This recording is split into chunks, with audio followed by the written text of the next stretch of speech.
ಓಂ ಶಾಂತಿ. ಇಂದಿನ ದಿನಾಂಕ 15/4/2026. ಪ್ರಾರ್ಥ ಮುರಳಿ ಬಾಪ್ತಾದ ಮಧುಬನ.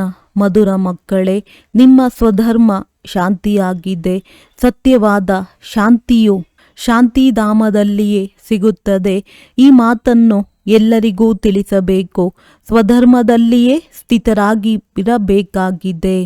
ಪ್ರಶ್ನೆ: ಯಾವ ಜ್ಞಾನವು ಒಬ್ಬ ತಂದೆಯ ಬಳಿ ಇದೆ, ಅದನ್ನು ನೀವೀಗ ಓದುತ್ತಿದ್ದೀರಿ? ಉತ್ತರ: ಪಾಪ ಮತ್ತು ಪುಣ್ಯದ ಜ್ಞಾನ ತಂದೆಯ ಬಳಿ ಇದೆ. ಭಾರತವಾಸಿಗಳು ಯಾವಾಗ ತಂದೆಯನ್ನು ನಿಂದನೆ ಮಾಡಲು ತೊಡಗುವರೋ ಆಗ ಆತ್ಮವು ಪಾಪಾತ್ಮವಾಗುತ್ತದೆ. ಹಾಗೂ ತಂದೆ ಮತ್ತು ಡ್ರಾಮಾವನ್ನು ತಿಳಿದುಕೊಂಡಾಗ ಪುಣ್ಯಾತ್ಮರಾಗುತ್ತಾರೆ. ಈ ವಿದ್ಯೆಯನ್ನು ನೀವು ಮಕ್ಕಳು ಈಗಲೇ ಓದುತ್ತೀರಿ. ನಿಮಗೆ ತಿಳಿದಿದೆ, ಎಲ್ಲರಿಗೂ ಸದ್ಗತಿ ಕೊಡುವವರು ಒಬ್ಬರೇ ಆಗಿದ್ದಾರೆ. ಮನುಷ್ಯರು ಮನುಷ್ಯರಿಗೆ ಸದ್ಗತಿ ಅಥವಾ ಮುಕ್ತಿ, ಜೀವನ್ ಮುಕ್ತಿಯನ್ನು ಕೊಡಲು ಸಾಧ್ಯವಿಲ್ಲ. ಗೀತೆ: ಈ ಪಾಪದ ಪ್ರಪಂಚದಿಂದ ಓಂ ಶಾಂತಿ. ತಂದೆಯು ತಿಳಿಸುತ್ತಾರೆ, ಇದು ಪಾಪಾತ್ಮರ ಪ್ರಪಂಚವಾಗಿದೆ ಹಾಗೂ ಭಾರತವೇ ಪುಣ್ಯಾತ್ಮರ ಪ್ರಪಂಚವಾಗಿತ್ತು. ಎಲ್ಲಿ ದೇವಿ ದೇವತೆಗಳ ರಾಜ್ಯವಿತ್ತು, ಈ ಭಾರತ ಸುಖಧಾಮವಾಗಿತ್ತು. ಮತ್ಯಾವುದೇ ಖಂಡವಿರಲಿಲ್ಲ.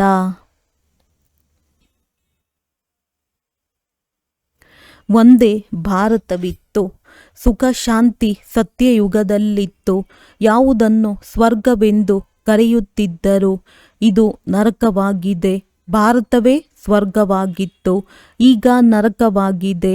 ನರಕದಲ್ಲಿ ಸುಖ ಶಾಂತಿ ಎಲ್ಲಿಂದ ಬರಲು ಸಾಧ್ಯ? ಕಲಿಯುಗಕ್ಕೆ ನರಕ ಎಂದು ಹೇಳಲಾಗುತ್ತದೆ. ಕಲಿಯುಗದ ಅಂತ್ಯವನ್ನು ರೌರವ ನರಕವೆಂದು ಕರೆಯಲಾಗುತ್ತದೆ, ದುಃಖಧಾಮವೆಂದು ಹೇಳಲಾಗುತ್ತದೆ. ಭಾರತವೇ ಸುಖಧಾಮವಾಗಿತ್ತು ಯಾವಾಗ ಲಕ್ಷ್ಮೀನಾರಾಯಣರ ರಾಜ್ಯವಿತ್ತು. ಭಾರತವಾಸಿಗಳು ಪವಿತ್ರ ಗೃಹಸ್ಥ ಧರ್ಮದಲ್ಲಿದ್ದರು.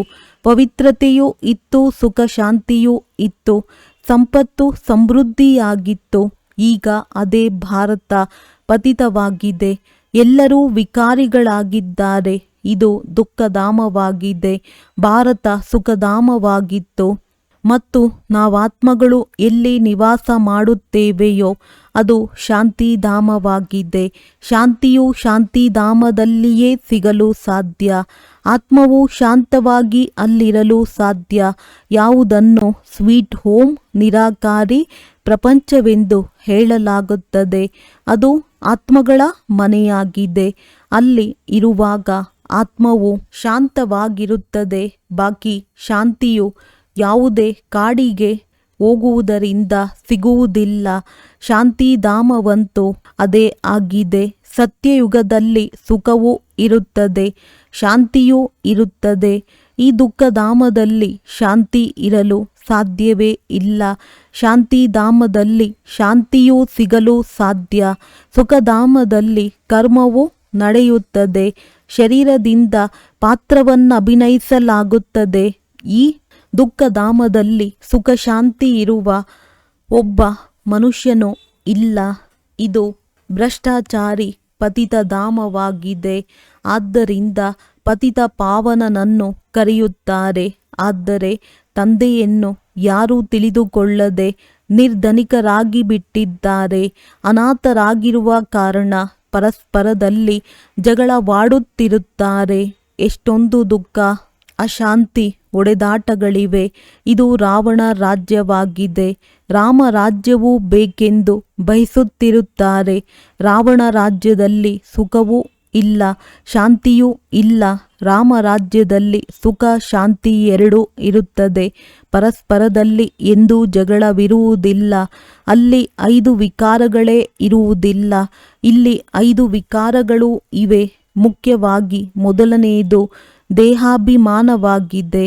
ನಂತರ ಕಾಮ ಕ್ರೋಧ ವಿಕಾರವಾಗಿದೆ. ಭಾರತವು ಯಾವಾಗ ಸ್ವರ್ಗವಾಗಿತ್ತೋ ಆಗ ಈ ವಿಕಾರಗಳಿರಲಿಲ್ಲ.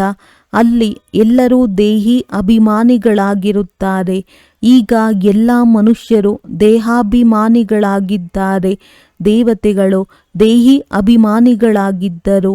ದೇಹಾಭಿಮಾನಿ ಮನುಷ್ಯರು ಎಂದೂ ಯಾರಿಗೂ ಸುಖವನ್ನು ಕೊಡಲು ಸಾಧ್ಯವೇ ಇಲ್ಲ.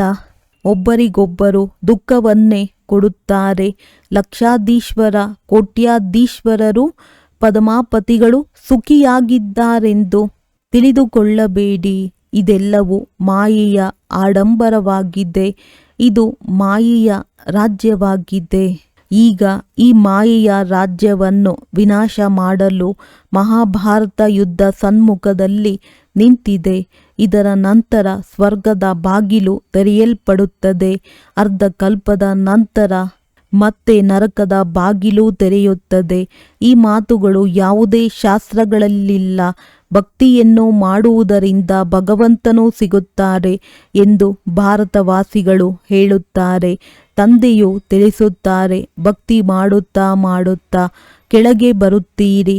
ಆಗ ನಾನು ಸ್ವರ್ಗದ ಸ್ಥಾಪನೆ ಅರ್ಥಾತ್ ಭಾರತವನ್ನು ಸ್ವರ್ಗವನ್ನಾಗಿ ಮಾಡಲು ಬರಬೇಕಾಗುತ್ತದೆ. ಭಾರತವು ಸ್ವರ್ಗವಾಗಿತ್ತು, ಅದು ನರಕವು ಹೇಗಾಯಿತು? ರಾವಣನು ಮಾಡಿದ್ದನು. ಗೀತೆಯ ಭಗವಂತನಿಂದ ರಾಜ್ಯ ಸಿಕ್ಕಿತು. 21 ಜನ್ಮ ಸ್ವರ್ಗದ ರಾಜ್ಯ ಮಾಡಿದ್ದೀರಿ. ನಂತರ ಭಾರತವು ದ್ವಾಪರದಿಂದ ಕಲಿಯುಗದಲ್ಲಿ ಬಂದು ಅರ್ಥಾತ್ ಇಳಿಯುವ ಕಲೆಯಲ್ಲಿ ಬಂದಿತು. ಆದ್ದರಿಂದ ಎಲ್ಲರೂ ಪತಿತ ಪಾವನ ಬನ್ನಿ ಎಂದು ಕರೆಯುತ್ತಾರೆ. ಪತಿತ ಮನುಷ್ಯರಿಗೆ ಸುಖ ಶಾಂತಿ ಪತಿತ ಪ್ರಪಂಚದಲ್ಲಿ ಸಿಗಲು ಸಾಧ್ಯವೇ ಇಲ್ಲ.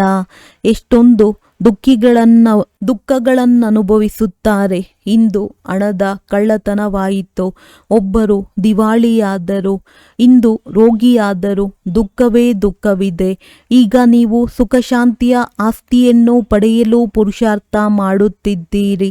ತಂದೆಯಿಂದ ಸ್ವರ್ಗದ ಆಸ್ತಿಯನ್ನು ಪಡೆಯಲು ಪುರುಷಾರ್ಥ ಮಾಡುತ್ತಿದ್ದೀರಿ. ಸದಾ ಸುಖಿಯನ್ನಾಗಿ ಮಾಡುವವರು ಒಬ್ಬ ತಂದೆಯೇ ಆಗಿದ್ದಾರೆ. ಸದಾ ದುಃಖಿಯನ್ನಾಗಿ ಮಾಡುವವನು ರಾವಣನಾಗಿದ್ದಾನೆ. ಈ ಮಾತುಗಳು ಭಾರತವಾಸಿಗಳಿಗೆ ಗೊತ್ತಿಲ್ಲ. ಸತ್ಯಯುಗದಲ್ಲಿ ದುಃಖದ ಮಾತೇ ಇರುವುದಿಲ್ಲ. ಅಲ್ಲಿ ಎಂದೂ ಅಳಬೇಕಾಗಿಲ್ಲ. ಸದಾ ಸುಖವೇ ಸುಖವಿರುತ್ತದೆ.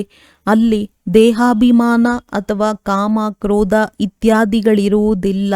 ಎಲ್ಲಿಯವರೆಗೆ 5 ವಿಕಾರಗಳ ದಾನ ಮಾಡುವುದಿಲ್ಲವೋ ಅಲ್ಲಿಯವರೆಗೂ ದುಃಖದ ಗ್ರಹಣ ಬಿಟ್ಟು ಹೋಗುವುದಿಲ್ಲ.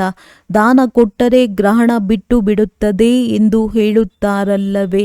ಈ ಸಮಯದಲ್ಲಿ ಭಾರತವನ್ನು 5 ವಿಕಾರಗಳ ರೂಪಿ ಗ್ರಹಣ ಹಿಡಿದಿದೆ. ಎಲ್ಲಿಯವರೆಗೆ 5 ವಿಕಾರಗಳ ದಾನ ಮಾಡುವುದಿಲ್ಲವೋ ಅಲ್ಲಿಯವರೆಗೂ 16 ಕಲಾ ಸಂಪೂರ್ಣರಾಗಲು ಸಾಧ್ಯವಿಲ್ಲ. ತಂದೆಯು ಎಲ್ಲರ ಸದ್ಗತಿ ದಾತನಾಗಿದ್ದಾರೆ. ಗುರುವಿಲ್ಲದೆ ಸದ್ಗತಿ ಇಲ್ಲ ಎಂದು ಹೇಳುತ್ತಾರೆ. ಆದರೆ ಗತಿಯ ಅರ್ಥವನ್ನು ತಿಳಿದುಕೊಂಡೇ ಇಲ್ಲ.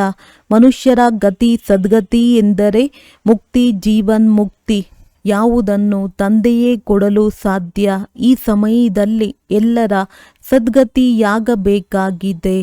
ದೆಹಲಿಯನ್ನು ಹೊಸ ದೆಹಲಿ, ಹಳೆಯ ದೆಹಲಿ ಎಂದು ಹೇಳುತ್ತಾರೆ. ಆದರೆ ಅದು ಹೊಸದಲ್ಲ. ಹೊಸ ಪ್ರಪಂಚದಲ್ಲಿ ಹೊಸ ದೆಹಲಿ ಇರುತ್ತದೆ. ಹಳೆಯ ಪ್ರಪಂಚದಲ್ಲಿ ಹಳೆಯ ದೆಹಲಿ ಇದೆ. ಅವಶ್ಯವಾಗಿ ಜಮುನಾ ತೀರವಿತ್ತು. ದೆಹಲಿ ಪರಿಸ್ಥಾನವಾಗಿತ್ತು. ಸತ್ಯಯುಗವಾಗಿತ್ತಲ್ಲವೇ? ದೇವಿ ದೇವತೆಗಳು ರಾಜ್ಯಭಾರ ಮಾಡುತ್ತಿದ್ದರು. ಈಗಂತೂ ಹಳೆಯ ಪ್ರಪಂಚ ಹಳೆಯ ದೆಹಲಿಯಾಗಿದೆ. ಹೊಸ ದೆಹಲಿಯಲ್ಲಿ ಈ ಲಕ್ಷ್ಮೀ ನಾರಾಯಣರ ರಾಜ್ಯವಿತ್ತು. ಭಾರತವಾಸಿಗಳು ಇದನ್ನು ಮರೆತು ಹೋಗಿದ್ದಾರೆ. ಹೊಸ ಭಾರತ, ಹೊಸ ದೆಹಲಿ ಇತ್ತು. ಅವರ ರಾಜ್ಯವಿತ್ತು. ಬೇರೆ ಯಾವುದೇ ಖಂಡವಿರಲಿಲ್ಲ. ಇದು ಯಾರಿಗೂ ತಿಳಿದಿಲ್ಲ. ಇದನ್ನು ಸರ್ಕಾರದವರು ಓದಿಸುವುದಿಲ್ಲ. ಇದು ಗೊತ್ತಿದೆ. ಇದು ಅಪೂರ್ವ ಇತಿಹಾಸವಾಗಿದೆ. ಯಾವಾಗಿನಿಂದ ಇಸ್ಲಾಮಿ ಬೌದ್ಧಿಯರು ಬಂದರು.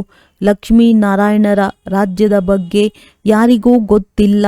ಇಡೀ ಸೃಷ್ಟಿಯ ಚಕ್ರವು ಹೇಗೆ ಸುತ್ತುತ್ತದೆ ಎಂದು ತಂದೆಯು ತಿಳಿಸುತ್ತಾರೆ. ಯಾವಾಗ ಭಾರತ ಸ್ವರ್ಗವಾಗಿತ್ತೋ ಆಗ ಚಿನ್ನದ ಯುಗವಾಗಿತ್ತು. ನೋಡಿ, ಈಗ ಅದೇ ಭಾರತವು ಏನಾಗಿದೆ? ಭಾರತವನ್ನು ಪುನಃ ವಜ್ರ ಸಮಾನವನ್ನಾಗಿ ಯಾರು ಮಾಡಿದ್ದರು? ನೀವು ಪಾಪವನ್ನು ಮಾಡಿದಾಗ ನಾನು ಪುಣ್ಯಾತ್ಮರನ್ನಾಗಿ ಮಾಡಲು ಬರುತ್ತೀನೆಂದು ತಂದೆಯು ತಿಳಿಸುತ್ತಾರೆ. ಇದು ಮಾಡಲ್ಪಟ್ಟ ಡ್ರಾಮಾ ಆಗಿದೆ. ಇದನ್ನು ಯಾರೂ ತಿಳಿದುಕೊಂಡಿಲ್ಲ. ಈ ಜ್ಞಾನವನ್ನು ತಂದೆಯ ವಿನಃ ಯಾರೂ ಕೊಡಲು ಸಾಧ್ಯವಿಲ್ಲ. ತಂದೆಯು ಜ್ಞಾನ ಸಾಗರನಾಗಿದ್ದಾರೆ. ಅವರೇ ಬಂದು ಓದಿಸುತ್ತಾರೆ. ಮನುಷ್ಯನು ಮನುಷ್ಯನಿಗೆ ಎಂದೂ ಸದ್ಗತಿಯನ್ನು ಕೊಡಲು ಸಾಧ್ಯವಿಲ್ಲ. ಯಾವಾಗ ದೇವಿ ದೇವತೆಗಳಿದ್ದರೋ ಆಗ ಒಬ್ಬರಿಗೊಬ್ಬರು ಸುಖವನ್ನೇ ಕೊಡುತ್ತಿದ್ದರು. ಯಾವುದೇ ರೋಗವಾಗಲಿ ರೋಗಿಗಳಾಗಲಿ ಇರಲಿಲ್ಲ. ಇಲ್ಲಿ ಎಲ್ಲರೂ ರೋಗಿಗಳೇ ಆಗಿದ್ದಾರೆ. ಈಗ ತಂದೆಯು ಪುನಃ ಸ್ವರ್ಗವನ್ನಾಗಿ ಮಾಡಲು ಬಂದಿದ್ದಾರೆ. ತಂದೆಯು ಸ್ವರ್ಗವನ್ನಾಗಿ ಮಾಡುತ್ತಾರೆ. ರಾವಣನು ನರಕವನ್ನಾಗಿ ಮಾಡುತ್ತಾನೆ. ಈ ಆಟವನ್ನು ಯಾರೂ ತಿಳಿದುಕೊಂಡಿಲ್ಲ. ಶಾಸ್ತ್ರಗಳ ಜ್ಞಾನವಾಗಿದೆ ಫಿಲಾಸಫಿ. ಭಕ್ತಿ ಮಾರ್ಗ ಅದ್ಯಾವುದೇ ಸದ್ಗತಿಯ ಮಾರ್ಗವಲ್ಲ. ಇದು ಯಾವುದೇ ಶಾಸ್ತ್ರಗಳ ಫಿಲಾಸಫಿಯಲ್ಲ. ತಂದೆಯು ಯಾವುದೇ ಶಾಸ್ತ್ರಗಳನ್ನು ತಿಳಿಸುವುದಿಲ್ಲ. ಇದು ಆಧ್ಯಾತ್ಮಿಕ ಜ್ಞಾನವಾಗಿದೆ. ತಂದೆಯನ್ನು ಸ್ಪಿರಿಚುವಲ್ ಫಾದರ್ ಎಂದು ಕರೆಯಲಾಗುತ್ತದೆ. ಅವರು ಎಲ್ಲ ಆತ್ಮಗಳ ತಂದೆಯಾಗಿದ್ದಾರೆ. ತಂದೆಯು ಮನುಷ್ಯ ಸೃಷ್ಟಿಯ ಬೀಜರೂಪನಾಗಿರುವುದರಿಂದ ಜ್ಞಾನಸಾಗರನಾಗಿದ್ದಾರೆ. ಈ ಮನುಷ್ಯ ಸೃಷ್ಟಿರೂಪಿ ವೃಕ್ಷದ ಆಯಸ್ಸು ಎಷ್ಟಿದೆ, ಹೇಗೆ ವೃದ್ಧಿಯಾಗುತ್ತದೆ ಮತ್ತು ಹೇಗೆ ಭಕ್ತಿ ಪ್ರಾರಂಭವಾಗುತ್ತದೆ, ಇದೆಲ್ಲವನ್ನು ನಾನು ತಿಳಿದುಕೊಂಡಿದ್ದೇನೆ. ನೀವು ಮಕ್ಕಳಿಗೆ ಜ್ಞಾನವನ್ನು ಕೊಟ್ಟು ಸ್ವರ್ಗದ ಮಾಲೀಕರನ್ನಾಗಿ ಮಾಡುತ್ತೇನೆ. ನಂತರ ನೀವು ಮಾಲೀಕರಾಗಿ ಬಿಡುತ್ತೀರಿ. ಈ ಜ್ಞಾನವು ನಿಮಗೆ ಒಂದೇ ಬಾರಿ ಸಿಗುತ್ತದೆ, ನಂತರ ಪ್ರಾಯಲೋಪವಾಗಿ ಬಿಡುತ್ತದೆ. ಮತ್ತೆ ಸತ್ಯುಗ ತ್ರೇತಾದಲ್ಲಿ ಈ ಜ್ಞಾನದ ಅವಶ್ಯಕತೆ ಇಲ್ಲ. ಈ ಜ್ಞಾನವು ಬ್ರಾಹ್ಮಣರಾದ ನಿಮ್ಮಲ್ಲಿ ಮಾತ್ರವೇ ಇದೆ, ದೇವತೆಗಳಲ್ಲಿಲ್ಲ. ಆದ್ದರಿಂದ ಈ ಜ್ಞಾನವು ಪರಂಪರೆಯಾಗಿ ಬರಲು ಸಾಧ್ಯವಿಲ್ಲ. ನೀವು ಮಕ್ಕಳಿಗೆ ಮಾತ್ರ ಈ ಜ್ಞಾನವು ಒಂದು ಬಾರಿ ಸಿಗುತ್ತದೆ. ಯಾವುದರಿಂದ ನೀವು ಜೀವನ್ಮುಕ್ತರಾಗಿ ಬಿಡುತ್ತೀರಿ. ತಂದೆಯಿಂದ ಆಸ್ತಿಯನ್ನು ಪಡೆದುಕೊಳ್ಳುತ್ತೀರಿ. ನಿಮ್ಮ ಬಳಿ ಬಹಳಷ್ಟು ಮಂದಿ ಬರುತ್ತಾರೆ. ಮನಸ್ಸಿಗೆ ಶಾಂತಿ ಸಿಗುತ್ತದೆ ಎಂದು ಕೇಳುತ್ತಾರೆ. ಆದರೆ ಹೀಗೆ ಹೇಳುವುದು ತಪ್ಪಾಗಿದೆ. ಹೇಗೆ ಶರೀರದ ಅಂಗಗಳಿವೆಯೋ ಅದೇ ರೀತಿ ಮನಸ್ಸು, ಬುದ್ಧಿ ಆತ್ಮದ ಅಂಗಗಳಾಗಿವೆ. ಆತ್ಮವನ್ನು ಕಲ್ಲು ಬುದ್ಧಿಯಿಂದ ವಜ್ರ ಸಮಾನವನ್ನಾಗಿ ತಂದೆಯೇ ಮಾಡುತ್ತಾರೆ. ಯಾವುದು ಸತ್ಯ ತ್ರೇತ ಯುಗದವರೆಗೂ ನಡೆಯುತ್ತದೆ. ಪುನಃ ಕಲ್ಲು ಬುದ್ಧಿಯವರಾಗಿ ಬಿಡುತ್ತಾರೆ. ಈಗ ಪುನಃ ನೀವು ಕಲ್ಲು ಬುದ್ಧಿಯವರಿಂದ ವಜ್ರ ಸಮಾನರಾಗುತ್ತೀರಿ. ನಿಮ್ಮಲ್ಲಿದ್ದ ವಜ್ರ ಸಮಾನ ಬುದ್ಧಿಯಲ್ಲಿ ತುಕ್ಕು ಬೆರಕೆಯಾಗಿ ಬಿಟ್ಟಿದೆ. ಈಗ ಪುನಃ ಪಾರಸ ಬುದ್ಧಿಯವರಾಗಲು ತಂದೆಯು ನನ್ನನ್ನು ನೆನಪು ಮಾಡಿ ಎಂದು ತಿಳಿಸುತ್ತಾರೆ. ನೆನಪಿನ ಯಾತ್ರೆಯಿಂದಲೇ ನೀವು ಪವಿತ್ರರಾಗಿ ನನ್ನ ಬಳಿ ಬಂದು ಬಿಡುತ್ತೀರಿ. ಬಾಕಿ ಮನಸ್ಸಿನ ಶಾಂತಿಯು ಹೇಗೆ ಸಿಗುತ್ತದೆ ಎಂದು ಕೇಳುವವರಿಗೆ ತಿಳಿಸಿ. ಇಲ್ಲಿ ಶಾಂತಿಯು ಹೇಗೆ ಸಿಗುತ್ತದೆ ಎಂದು. ಇದು ದುಃಖಧಾಮವಾಗಿದೆ, ಏಕೆಂದರೆ ಇಲ್ಲಿ ವಿಕಾರಗಳ ಪ್ರವೇಶತೆ ಇದೆ. ಬೇಹದ್ದಿನ ತಂದೆಯಿಂದಲೇ ಈ ಆಸ್ತಿಯು ಸಿಗಲು ಸಾಧ್ಯ. ನಂತರ ರಾವಣನ ಮೇಲೆ ಸೇರುವುದರಿಂದ ಪತಿತರಾಗುತ್ತೀರಿ. ಪುನಃ ತಂದೆಯ ಮೂಲಕ ಪಾವನರಾಗಲು 1 ಸೆಕೆಂಡ್ ಹಿಡಿಸುತ್ತದೆ. ಈಗ ನೀವು ತಂದೆಯಿಂದ ಜೀವನ್ಮುಕ್ತಿಯ ಆಸ್ತಿಯನ್ನು ಪಡೆಯಲು ಬಂದಿದ್ದೀರಿ. ತಂದೆಯು ಜೀವನ್ಮುಕ್ತಿಯ ಆಸ್ತಿಯನ್ನು ಕೊಡುತ್ತಾರೆ ಮತ್ತು ರಾವಣನು ಜೀವನ ಬಂಧನದ ಶಾಪ ಕೊಡುತ್ತಾನೆ. ಆದ್ದರಿಂದ ಇಲ್ಲಿ ದುಃಖವೇ ದುಃಖವಿದೆ. ಡ್ರಾಮಾವನ್ನು ತಿಳಿದುಕೊಳ್ಳಬೇಕಾಗಿದೆ. ದುಃಖಧಾಮದಲ್ಲಿ ಯಾರಿಗೂ ಸುಖ ಶಾಂತಿ ಸಿಗಲು ಸಾಧ್ಯವಿಲ್ಲ. ಆ ಶಾಂತಿ ನಾವೆಲ್ಲ ಆತ್ಮರ ಸ್ವಧರ್ಮವಾಗಿದೆ. ಶಾಂತಿಧಾಮ ಆತ್ಮದ ಮನೆಯಾಗಿದೆ. ನಮ್ಮ ಸ್ವಧರ್ಮ ಶಾಂತಿ ಎಂದು ಆತ್ಮವು ಹೇಳುತ್ತದೆ. ಈ ಶರೀರವು ಪಾತ್ರವನ್ನು ಮಾಡುವುದಿಲ್ಲ, ಆದರೆ ಇದರಲ್ಲಿ ಕುಳಿತುಕೊಳ್ಳುತ್ತೇನೆ. ಆದರೆ ಎಲ್ಲಿಯವರೆಗೆ ಕುಳಿತುಕೊಳ್ಳುವುದು? ಕರ್ಮವನ್ನಂತೂ ಮಾಡಲೇಬೇಕಾಗಿದೆ. ಎಲ್ಲಿಯವರೆಗೆ ಮನುಷ್ಯನು ಡ್ರಾಮಾವನ್ನು ತಿಳಿದುಕೊಳ್ಳುವುದಿಲ್ಲವೋ ಅಲ್ಲಿಯವರೆಗೂ ದುಃಖಿಯಾಗಿಯೇ ಇರುತ್ತಾನೆ. ನಾನಂತೂ ಬಡವರ ಬಂಧುವಾಗಿದ್ದೇನೆಂದು ತಂದೆಯು ತಿಳಿಸುತ್ತಾರೆ. ಇಲ್ಲಿಗೆ ಬಡವರೇ ಬರುತ್ತಾರೆ. ಸಾಹುಕಾರರಿಗಂತೂ ಸ್ವರ್ಗವು ಇಲ್ಲಿಯೇ ಇದೆ. ಅವರ ಅದೃಷ್ಟದಲ್ಲಿ ಸ್ವರ್ಗದ ಸುಖವಿಲ್ಲ. ನಾನು ಬಡವರ ಬಂಧುವಾಗಿದ್ದೇನೆಂದು ತಂದೆಯು ತಿಳಿಸುತ್ತಾರೆ. ಸಾಹುಕಾರರನ್ನು ಬಡವರನ್ನಾಗಿ, ಬಡವರನ್ನು ಸಾಹುಕಾರರನ್ನಾಗಿ ಮಾಡುತ್ತೇನೆ. ಸಾಹುಕಾರರು ಶ್ರೇಷ್ಠ ಪದವಿಯನ್ನು ಪಡೆಯಲು ಸಾಧ್ಯವಿಲ್ಲ, ಏಕೆಂದರೆ ಅವರಿಗೆ ಸಾಹುಕಾರಿತನದ ನಶೆ ಇದೆ. ಆ ಪ್ರಜೆಗಳಲ್ಲಿ ಬರುತ್ತಾರೆ, ಸ್ವರ್ಗದಲ್ಲಂತೂ ಅವಶ್ಯವಾಗಿ ಬರುತ್ತಾರೆ. ಆದರೆ ಬಡವರು ಶ್ರೇಷ್ಠ ಪದವಿಯನ್ನು ಪಡೆಯುತ್ತಾರೆ, ಬಡವರು ಸಾಹುಕಾರರಾಗುತ್ತಾರೆ. ಅವರಿಗೆ ನಾವು ಸಾಹುಕಾರರೆಂಬ ದೇಹಾಭಿಮಾನವಿದೆಯಲ್ಲವೇ? ಆದರೆ ತಂದೆಯು ತಿಳಿಸುತ್ತಾರೆ, ಈ ಹಣ ಸಂಪತ್ತು ಎಲ್ಲವೂ ಮಣ್ಣಿನ ಪಾಲಾಗುತ್ತದೆ ಎಂದು. ವಿನಾಶವಂತೂ ಆಗಲೇಬೇಕಾಗಿದೆ. ದೇಹಿ ಅಭಿಮಾನಿಯಾಗುವುದರಲ್ಲಿಯೇ ಬಹಳ ಪರಿಶ್ರಮವಿದೆ. ಈ ಸಮಯದಲ್ಲಿ ಎಲ್ಲರೂ ದೇಹಾಭಿಮಾನಿಗಳಾಗಿದ್ದಾರೆ. ಈಗ ನೀವು ದೇಹಿ ಅಭಿಮಾನಿಯಾಗಬೇಕಾಗಿದೆ. 84 ಜನ್ಮಗಳನ್ನು ಪೂರ್ಣ ಮಾಡಿದೆನೆಂದು ಆತ್ಮವೇ ಹೇಳುತ್ತದೆ. ನಾಟಕವು ಪೂರ್ಣವಾಯಿತು. ಈಗ ಹಿಂತಿರುಗಿ ಹೋಗಬೇಕಾಗಿದೆ. ಈಗ ಕಲಿಯುಗದ ಅಂತ್ಯ, ಸತ್ಯಯುಗದ ಆದಿ ಸಂಗಮವಾಗಿದೆ. 5000 ವರ್ಷಗಳ ನಂತರ ನಾನು ಬಂದು ವಜ್ರ ಸಮಾನ ಮಾಡುತ್ತೇನೆಂದು ತಂದೆಯು ತಿಳಿಸುತ್ತಾರೆ. ಇತಿಹಾಸ ಭೂಗೋಳವನ್ನು ತಂದೆಯೇ ತಿಳಿಸಲು ಸಾಧ್ಯ. ಒಳ್ಳೆಯದು. ಮಧುರಾತಿ ಮಧುರ ಅಗಲಿ ಹೋಗಿ ಮರಳಿ ಸಿಕ್ಕಿರುವ ಮಕ್ಕಳ ಪ್ರತಿ ಮಾತ್ಪಿತಾ ಬಾಪ್ದಾದಾರವರ ನೆನಪು, ಪ್ರೀತಿ ಹಾಗೂ ಸುಪ್ರಭಾತ. ಆತ್ಮಿಕ ಮಕ್ಕಳಿಗೆ ಆತ್ಮಿಕ ತಂದೆಯ ನಮಸ್ತೆ. ಧಾರಣೆಗಾಗಿ ಮುಖ್ಯ ಸಾರ. ತಂದೆಯಿಂದ ಜೀವನ್ಮುಕ್ತಿಯ ಆಸ್ತಿಯನ್ನು ಪಡೆಯಲು ಅವಶ್ಯವಾಗಿ ಪಾವನರಾಗಬೇಕಾಗಿದೆ. ಡ್ರಾಮಾದ ಜ್ಞಾನವನ್ನು ಬುದ್ಧಿಯಲ್ಲಿಟ್ಟುಕೊಂಡು ದುಃಖಧಾಮದಲ್ಲಿದ್ದರೂ ಸಹ ದುಃಖದಿಂದ ಮುಕ್ತರಾಗಬೇಕಾಗಿದೆ. ಧನ ಸಂಪತ್ತು ಅಥವಾ ಸಾಹುಕಾರಿತನದ ನಶೆಯನ್ನು ಬಿಟ್ಟು ದೇಹಿ ಅಭಿಮಾನಿಯಾಗುವ ಪುರುಷಾರ್ಥ ಮಾಡಬೇಕಾಗಿದೆ. ವರದಾನ: ವಿಕಾರಗಳ ವಂಶದ ಅಂಶವನ್ನು ಸಮಾಪ್ತಿಗೊಳಿಸುವ ಸರ್ವ ಸಮರ್ಪಣೆ ಅಥವಾ ನಿಮಿತ್ತ ಭವ. ಯಾರು ಅಂತಿಮ ಸಮಯಕ್ಕಾಗಿ ಹಳೆಯ ಸಂಸ್ಕಾರಗಳ ಆಸ್ತಿಯನ್ನು ಪಕ್ಕದಲ್ಲಿಟ್ಟಿರುತ್ತಾರೆಯೋ ಅವರನ್ನು ಮಾಯೆಯು ಒಂದಲ್ಲ ಒಂದು ರೂಪದಿಂದ ಹಿಡಿದುಕೊಂಡು ಬಿಡುತ್ತದೆ. ಹಳೆಯ ರಿಜಿಸ್ಟರ್ನ ಚಿಕ್ಕದಾದ ತುಂಡಷ್ಟಿದ್ದರೂ ಹಿಡಿದು ಬಿಡುತ್ತದೆ. ಮಾಯೆಯು ಬಹಳ ತೀಕ್ಷ್ಣವಾಗಿದೆ. ಅದರ ಟಚಿಂಗ್ ಪವರ್ ಕಡಿಮೆಯೇನಿಲ್ಲ. ಆದ್ದರಿಂದ ವಿಕಾರಗಳ ವಂಶದ ಅಂಶವನ್ನು ಸಮಾಪ್ತಿಗೊಳಿಸಿರಿ. ಯಾವುದೇ ಮೂಲೆಯಲ್ಲಿಯೂ ಹಳೆಯ ಖಜಾನೆಗಳ ಚಿಹ್ನೆಯು ಅಂಶದಷ್ಟು ಇರಬಾರದು. ಇದಕ್ಕೆ ಸರ್ವ ಸಮರ್ಪಣೆ ನಿಮಿತ್ತ ಅಥವಾ ಯಜ್ಞ ಸ್ನೇಹಿ ಸಹಯೋಗಿ ಎಂದು ಹೇಳಲಾಗುತ್ತದೆ. ಸ್ಲೋಗನ್: ಯಾವುದೇ ವಿಶೇಷತೆಯ ಕಾರಣದಿಂದ ವಿಶೇಷ ಸ್ನೇಹಿಯಾಗಿ ಬಿಡುವುದು. ಇದು ಸಹ ಸೆಳೆತವಾಗಿದೆ. ಅವ್ಯಕ್ತ ಸೂಚನೆ: ಮಹಾನರಾಗಲು ಮಧುರತೆ ಮತ್ತು ನಮ್ರತೆಯ ಗುಣ ಧಾರಣೆ ಮಾಡಿ. ಮಧುರತೆಯೇ ಮಹಾನತೆಯಾಗಿದೆ. ಇದರಿಂದ ಮನಸ್ಸು ಮತ್ತು ಮುಖದ ಕಹಿತನವು ಸಮಾಪ್ತಿಯಾಗುವುದು. ಕ್ರೋಧಾಗ್ನಿ ಶೀತಲವಾಗುವುದು. ಬಾಪ್ದಾದ ತಮ್ಮ ಪ್ರತಿ ಮಗುವನ್ನು ಶೀತಲ ದೇವತೆಯನ್ನಾಗಿ ಮಾಡಲು ಬಯಸುತ್ತಾರೆ. ಅದಕ್ಕೆ ಮಧುರತೆಯ ಗುಣವನ್ನು ಧಾರಣೆ ಮಾಡಿರಿ.